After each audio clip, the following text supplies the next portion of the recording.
Night had fallen over Baca City, and the glow of streetlights slowly bled into the darkness, softening the sharp edges of the familiar world.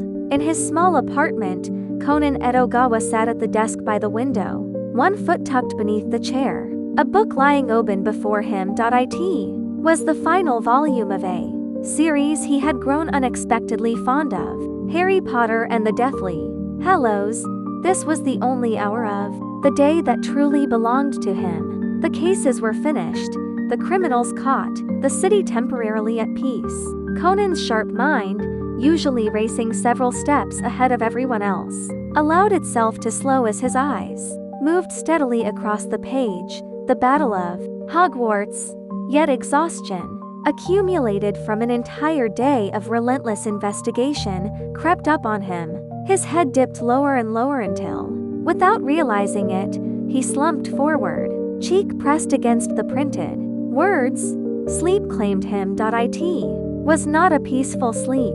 He felt as though he were falling, plunging through a vast, empty void. Wind screamed past his ears, carrying with it distant cries and fractured echoes. His body seemed weightless, then unbearably heavy, as though dragged downward by an unseen force. And then silence. Conan stirred. He pushed himself up, rubbing his eyes. The sensation of solid ground beneath his feet startlingly real.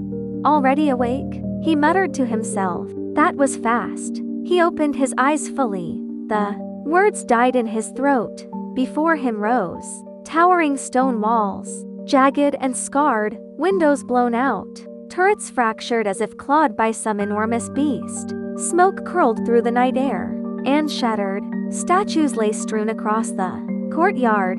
His pupils shrank.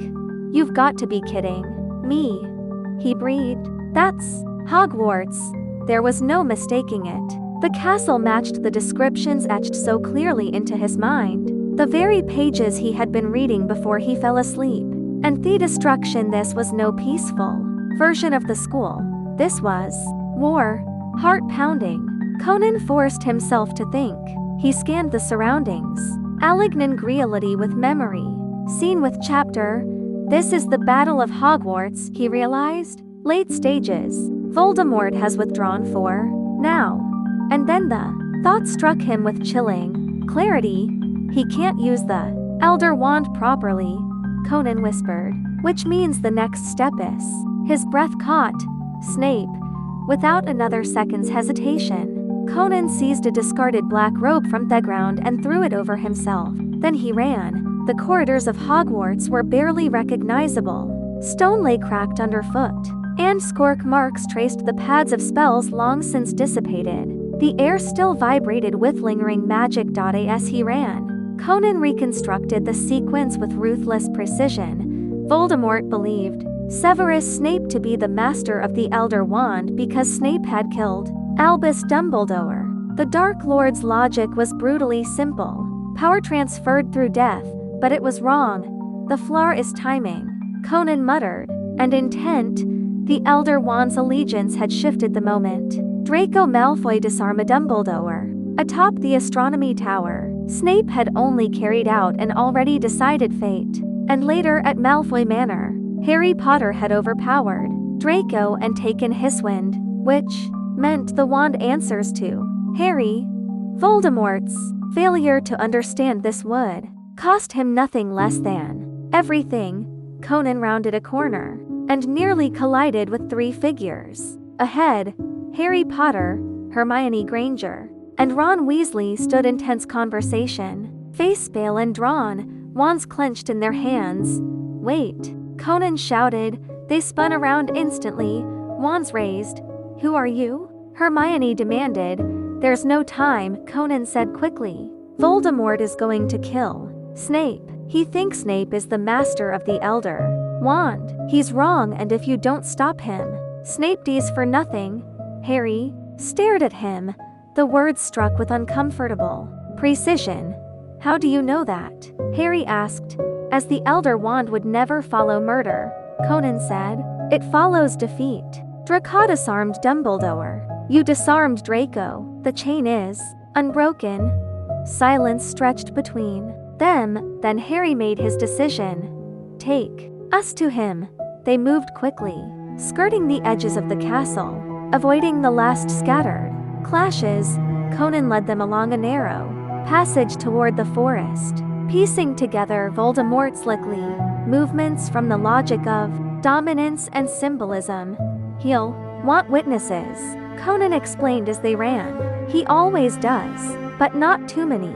Somewhere open, but isolated, the edge of the forbidden forest loomed ahead. A sudden surge of magic rippled through the air. Conan staggered.